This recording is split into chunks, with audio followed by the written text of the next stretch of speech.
saludo muy especial para todos ustedes televidentes. Agradecemos a Antena 4 por permitirnos ingresar nuevamente hasta sus hogares. Bienvenidos a su programa Salud Jardín.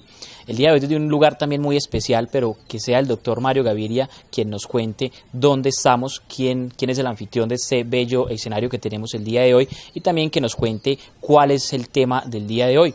Posteriormente le haremos unas preguntas con el propósito que ustedes conozcan a profundidad el tema como de costumbre, muy importante que abordaremos hoy desde Salud Jardín. Sean ustedes bienvenidos a este nuevo programa y le doy un saludo de bienvenida. Y bueno, doctor Mario, presentemos el tema y el sitio también.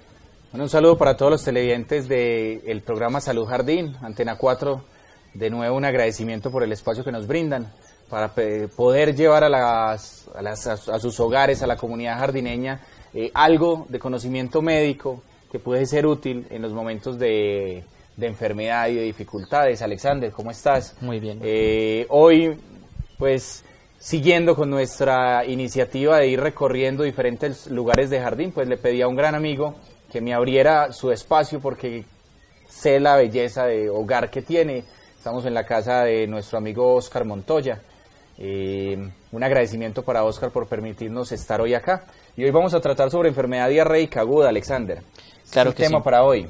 Bueno, hablando de ese tema, pues en la investigación que hicimos para poder hacer unas preguntas y compartir pues de la mejor manera con nuestros televidentes el tema, es muy interesante, o bueno, llama mucho la atención, doctor, que es la segunda causa de muerte en menores, la enfermedad diarreica aguda, para que nos hagamos una idea de lo importante que es tener, digámoslo, todas las precauciones, principalmente con los niños, pero además que analicemos como una enfermedad que es totalmente tratable, hasta donde hemos podido analizar, digámoslo, genera tantas pérdidas humanas. Entonces, bueno, doctor, primero que todo, cuéntenos cuáles son los síntomas de la enfermedad diarreica aguda. Claro que sí, Alexander, pero antes quiero tratar un punto que mencionaste. La enfermedad diarreica aguda es una enfermedad tratable. Sí. Son muy contados casos que se salen de ese rango de posibilidad de tratamiento y de tratamiento fácil. No estamos hablando de un tratamiento difícil, que son ya estos casos especiales donde hay alteraciones intestinales propias de alteraciones de proteínas y cosas que pueden llevar a una diarrea, pero por otras causas. La mayoría de las enfermedades diarreicas son tratables con un diagnóstico a tiempo, ¿sí? Y con unos buenos cuidados. Entonces es muy triste que Colombia tenga una tasa tan alta de muertes por enfermedad diarreica, cuando en realidad es algo que se puede prevenir en muchos casos y se puede tratar en la mayoría. Lastimosamente esto se lo debemos a nuestro sistema de salud, que hoy es un desastre. Claro que sí. Voy a hacer una cuña en contra de los mensajes contra el gremio médico y el personal de salud. No es nuestra culpa que el sistema de salud sea un desastre. De pronto no acudimos al llamado de hacernos sentir en las calles en los momentos en que nos estaban imponiendo este sistema de salud que ha sido cobijado por esa horrorosa ley 100 y todas sus maquilladas que se le han dado en el transcurso de los años. De pronto los médicos nos faltó en ese momento sentarnos a analizar la ley 100 en el contexto colombiano, claro, porque todo el mundo dice, no, es que es perfecta. Sí, es perfecta en otro contexto tal vez, pero en el contexto colombiano definitivamente no. Y hoy vemos cómo nos han vuelto los enemigos del paciente. Y hasta los comediantes, los humoristas sacan videos absurdos donde de pronto la gente no cala el mensaje, pero nos maltratan, ¿sí? Porque vamos a hacer una crítica al sistema, pero resultamos criticando a las víctimas del sistema, que son los médicos, los enfermeros, el personal que trabaja en salud. Entonces, un llamado a la gente a que antes de agredir al personal médico, antes de quejarse del servicio de ellos o de emitir un juicio, claro que sí, piensen, ¿y yo qué hice cuando iban a montar la ley 100? Y yo voté por aquellas personas que... Como ciudadanos, ¿qué actitud asumimos? ¿Yo qué actitud asumí? ¿O solo me preocupé y me rebelé cuando me enfermé? Claro. No pensé en mañana voy a estar enfermo. Pero bueno, Alexander, volviendo al tema de enfermedad diarreica aguda, pues tiene unos síntomas. Claro. Básicamente, la diarrea es el aumento en el volumen y en el número de deposiciones que se tienen en un día, ¿sí? Algunos libros y alguna literatura médica habla de unas cantidades. Yo no quiero que la gente se enfrasque en cantidades porque hemos visto que simplemente es aumentar la frecuencia en las deposiciones. Normalmente yo hacía 3 veces, ahora estoy haciendo 4 o 5, ahí aumenté la frecuencia. o que se altere la consistencia y aumente el volumen, ¿sí? Entonces, que se altera la consistencia, yo hacía un popó duro, ahora estoy haciendo un popó blando o líquido. ¿Por qué es importante esto? Porque la gente dice, la diarrea es cuando está líquida y son muchas veces. Pero resulta que el hecho de que el popó deje de ser duro y se vuelva de una consistencia pastosa, más blanda, puede ser un indicio de un inicio de una enfermedad diarreica o una enfermedad intestinal. Se debería considerar como una enfermedad diarreica para atacarla. Porque depende de esa consistencia, el médico debe hacer una interpretación de qué punto se está originando la diarrea. Porque la diarrea se puede originar de diferentes puntos del intestino, sea del el yeyuno, el ilion o el colon, ¿sí? O inclusive en algunos casos de más arriba, pues cuando hay otras condiciones, pero esas no las vamos a enmarcar hoy. Entonces hay un aumento en el volumen, hay un aumento en la frecuencia y hay un cambio en la consistencia de las deposiciones. Normalmente se acompaña, depende si es infeccioso o no, de fiebre, malestar, dolor en el cuerpo, dolor en las articulaciones, debilidad, escalofríos. Ya va a tener unas características especiales esa deposición en cuanto al color, a los olores que emite, a si tiene presencia de baba, moco, espuma, si tiene presencia de sangre, qué cantidad de sangre hay, ¿sí? Identificar de dónde proviene esa sangre muchas veces es simplemente he hecho 10 veces, me he limpiado 10 veces y me lastimé, ¿sí? Entonces identificar eso. Normalmente cuando es una causa infecciosa y si es bacteriana o viral, pues hay presencia de vómito que casi siempre se presenta en las primeras 24 horas. En algunos casos pasa de esas primeras 24 horas, sobre todo en las bacterianas, que son las más agresivas. Y hay dolor abdominal que casi siempre es un cólico, ¿sí? Aumento en la sensación de peristaltismo, que son esos ruidos intestinales aumentados, que el paciente le dice a uno, tengo una pelea dentro del abdomen. Más o menos esos serían los síntomas. Pueden variar entre una y otra causa, ¿sí? Si tú tienes una enfermedad diarreica que no es de origen infeccioso, sino un problema de absorción, porque tienes un problema de colon, sabes que no puedes tomar leche, cometiste el error de tomar leche, entonces tuviste unas deposiciones diarreicas, pues ahí no va a haber fiebre, por ejemplo. Listo. Más o menos sobre eso es sobre lo que tenemos que conocer de los síntomas y estar alerta ante la aparición de ellos y consultar a tiempo. Bueno, las personas con las que deberíamos tener más cuidado en este caso, pues, o bueno, hablemos primero, expliquémoslo a nuestros televidentes, cuáles son las personas más predispuestas, más propensas o que son más susceptibles de, digamos, de presentar este tipo de enfermedad diarreica aguda y en las cuales sería mucho más peligroso.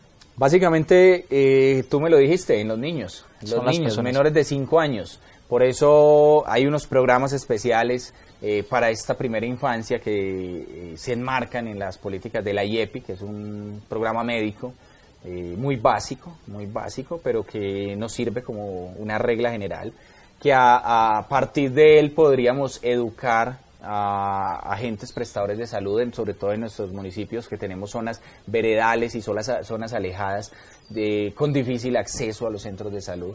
Entonces, la estrategia IEPI sería una buena estrategia para ellos. Yo difiero que sea una buena estrategia para médicos, pero es una buena estrategia para esas otras personas que están alrededor de los médicos y que nos ayudan, que de pronto el paciente tiene difícil acceso al médico o mientras llega el médico pueden ir resolviendo. Entonces, la primera infancia, como lo hemos venido diciendo, los pacientes en las edades extremas, o sea que los adultos mayores también, ¿sí? No solo son susceptibles, sino que es más agresiva, sobre todo porque una diarrea va a tener pérdida alta de líquidos y electrolitos.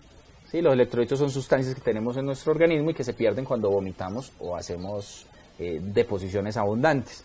Esto puede llevar a complicar una enfermedad del paciente. Por ejemplo, puede haber una insuficiencia o un daño renal, una insuficiencia renal secundaria a una deshidratación. La deshidratación es la complicación más grave de la diarrea y la que finalmente lleva a la muerte del paciente cuando no advertimos a tiempo y no resolvemos a tiempo. Bueno, antes de hablar del tratamiento, ¿cuáles son las causas más frecuentes de este tipo de enfermedades?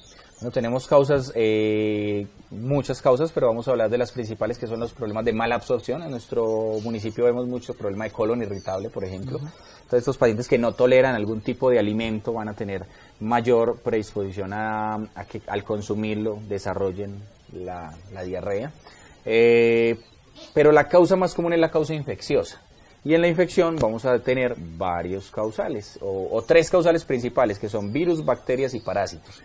El virus es el que ocupa la mayor cantidad de casos. Más o menos se dice que por encima del 90% de los casos de enfermedad diarreica aguda son por causas virales. Hay unas causas por parásitos y hay unas por bacterias, siendo este último, las bacterias, las más agresivas. Normalmente el virus se autolimita. Una infección viral nuestro cuerpo la logra anular en el transcurso de unas horas o días, mientras que una infección bacteriana puede avanzar tanto que invada otras regiones, otros órganos o lleve a la muerte del paciente. Bueno, el agua. Está dentro de los datos que encontramos, se mencionaba como el agua en mal estado o el agua no tratada también puede ser un factor. Pues, ¿qué tanto influye ahí, digamos, el agua? Claro que sí, por eso se ha venido diciendo, y lo trae inclusive el COMPES, es llevar agua potable a toda la población colombiana, pero sabemos que eso no pasa. En las zonas rurales, principalmente un municipio como Jardín, que todavía es muy rural. Sí, las zonas rurales no tienen agua potabilizada. Entonces, a través del agua se pueden transmitir algunos parásitos principalmente y otros que pueden causar daño de la mucosa intestinal y van a llevar al desarrollo de la diarrea. Entonces es muy importante el lavado de manos, tener agua potable o tratar de potabilizarla de alguna manera, ¿sí?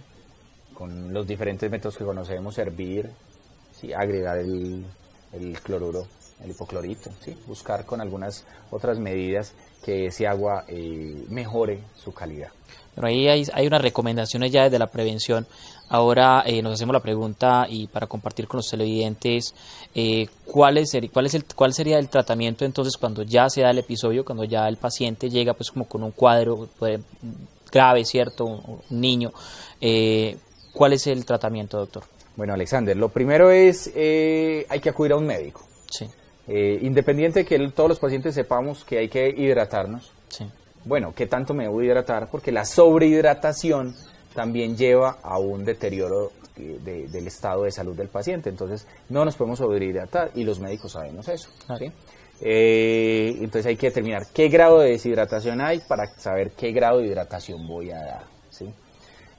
Aunque hay unos medicamentos que se usan generalmente en todas las causas de diarrea o en la mayoría de las causas de diarrea, hay que identificar en qué casos hay que usar otros adicionales, ¿sí? Entonces, básicamente el tratamiento parte de no permitir la deshidratación, rehidratar a mi paciente, y básicamente se debe hacer con sueros. Inicialmente sueros orales, ¿sí?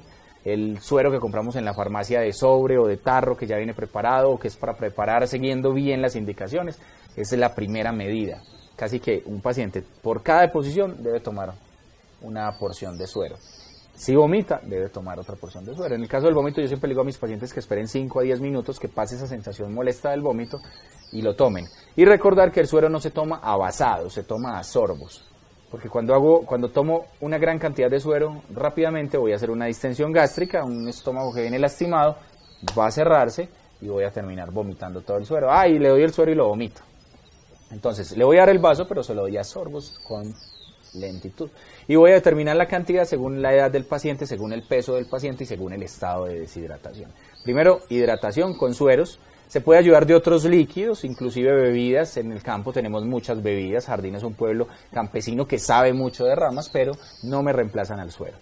Pueden ser adicionales. Segundo, el manejo con el zinc. El zinc se encontró que es un oligoelemento fundamental en nuestro organismo y ayuda a que las mucosas se recuperen, y es fundamental para el desarrollo de esas de esa mucosa intestinal que es fundamental para la absorción de los alimentos, ¿sí?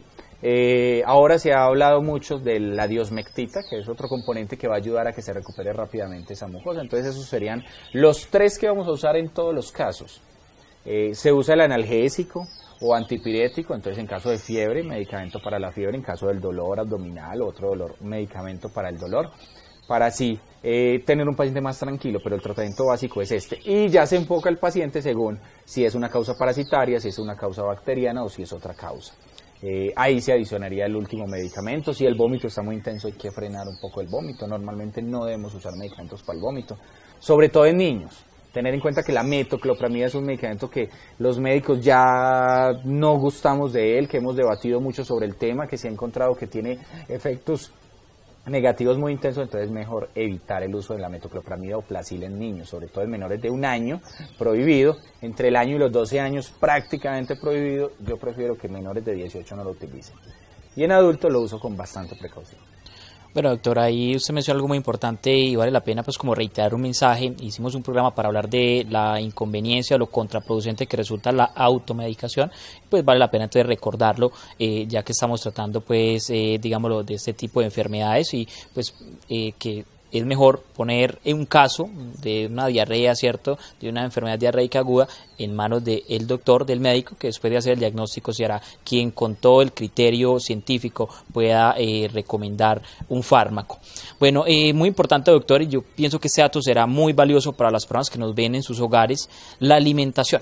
¿Cuál es la dieta recomendada por una persona que, digamos, está en proceso de recuperación o está, pues, digámoslo, padeciendo esta enfermedad diarreica aguda? ¿Qué es lo que se puede consumir y qué es lo que no se recomienda? En esto hay un debate muy grande, porque viene el cuento de los lácteos, el consumo de leche básicamente.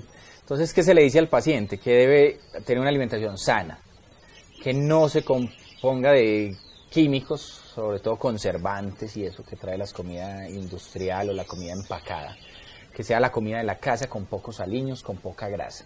Que si voy a consumir lácteos se consuman en poca cantidad, y se advierta que si hay un aumento de los síntomas o hay un empeoramiento de la diarrea, pues se disminuye el consumo de estos simplemente, pero no hay que suprimir los lácteos. Hoy hay un debate nuevo sobre lo del cuento de los lácteos, entonces eso todavía no se ha definido completamente, pero se cree que no hay necesidad de suprimir los lácteos. Inclusive puede ser contraproducente, porque durante ese tiempo dejamos de producir la lactasa o la enzima para absorber los lácteos, y eso va a llevar a que después quedemos con una intolerancia o algo así, Alexander. Entonces, la alimentación, debemos tratar de alimentar al paciente, tener paciencia en los primeros momentos, porque no va a querer alimentarse bien. Entonces, ir poco a poco suministrando los alimentos que vaya recibiendo. En los niños es muy difícil, así que casi que hay que acomodarse a lo que el niño quiera, ¿sí? Y a las cantidades que el niño quiera. Yo digo a los padres: dele, si le recibe 1 o 2 cucharas, bien, déjelo descansar un rato y vuelve, insista. Y vuelve, insiste, y vuelve, insiste, y si se pasa todo el día en esas, pues ese es su trabajo como papá, ¿sí? O como mamá, o como cuidador, o como abuelo, ¿listo? Entonces el cuento con la alimentación es básicamente comida saludable. Puede evitar una pizza, evitar una hamburguesa, evitar una gaseosa, evitar licores, evitar grandes cantidades de lácteos, evitar grandes cantidades de aliños, evitar grandes cantidades de grasas, o sea, todo consumirlo con mayor moderación y en preparaciones menos aliñadas y más saludables. Claro que sí, doctor. Bueno, ahora sí, ¿qué tal si pasamos a compartir recomendaciones o cómo prevenir este tipo de enfermedades, o qué recomendaciones podemos compartir con nuestros televidentes, con las madres, para cuando se presente pues un caso de estos con sus hijos? La primera recomendación es consultar a tiempo, ¿sí? Si identifico que mi hijo o algún miembro de mi familia tiene una enfermedad diarreica, pues debo consultar para determinar con el médico qué tipo de diarrea es, a qué origen obedece y si requiere un tratamiento especial. Mantener el suero siempre en casa o la posibilidad de prepararlo en casa. El medicamento para la fiebre y el dolor, muy importante. Y saber pues que la dosis de zinc no es algo arbitrario y voluntario, sino que son 20 miligramos día, y que tu médico te debe ordenar eso, ¿sí? Porque a veces uno ve que el paciente está tomando mayor cantidad o menor cantidad, y eso no va a ser beneficioso. No dejar deshidratar al paciente, básicamente consultar a tiempo, hacer una buena higiene de manos, antes y después de las deposiciones, antes de comer de los alimentos, preparar bien los alimentos, que estén bien cocinados, que el agua sí esté potable, que se laven bien las frutas. Básicamente esas son las recomendaciones, Alexander, para los pacientes. Bueno, televidentes, pues el día de hoy tratando enfermedad diarreica aguda, casi todos estamos de alguna manera pues al tanto de, o nos ha pasado a algún amigo o familiar, así que es algo pues como que es muy frecuente, pero pues quiero reiterar pues ese dato que me llama mucho la atención de la mortalidad de una enfermedad que muchos consideramos no es grave, pero vemos como ya lo decía al principio el doctor Mario, por diversas razones, principalmente relacionadas con el acceso a servicios médicos de manera oportuna, o también a la provisión de un servicio de acueducto en óptimas condiciones, pues vemos cómo esta enfermedad causa tantas muertes lamentablemente en el mundo. Así que esperamos atiendan las recomendaciones, y bueno, quisiera hacer una invitación, doctor Mario, para que nos visiten en nuestras redes sociales. Pueden encontrarnos en Facebook como Salud Jardín, y allí podrán entonces tener acceso a estos programas programas, verlos nuevamente cuando gusten. Por Antena 4 se emite este programa cada 8 días, a la misma hora que habitualmente pues se ha transmitido. Y bueno, doctor, ¿alguna otra invitación que queramos hacer con los jardineños y con todas las personas que también nos ven a través de las redes sociales? ¿Cuál sería la última invitación para despedir el programa del día de hoy, doctor? Bueno, un agradecimiento a todos los televidentes, a Diego, que siempre nos acompaña desde Antena 4, a Oscar por el espacio que nos brinda hoy, a Alexander por siempre acompañarme. Una invitación a continuar tomando café. Hoy agradecemos a Oscar este café que nos da en prensa francesa, un café de una calidad excelente. Continuando con lo que hemos hablado sobre el café es beneficioso para la salud, bien manejado.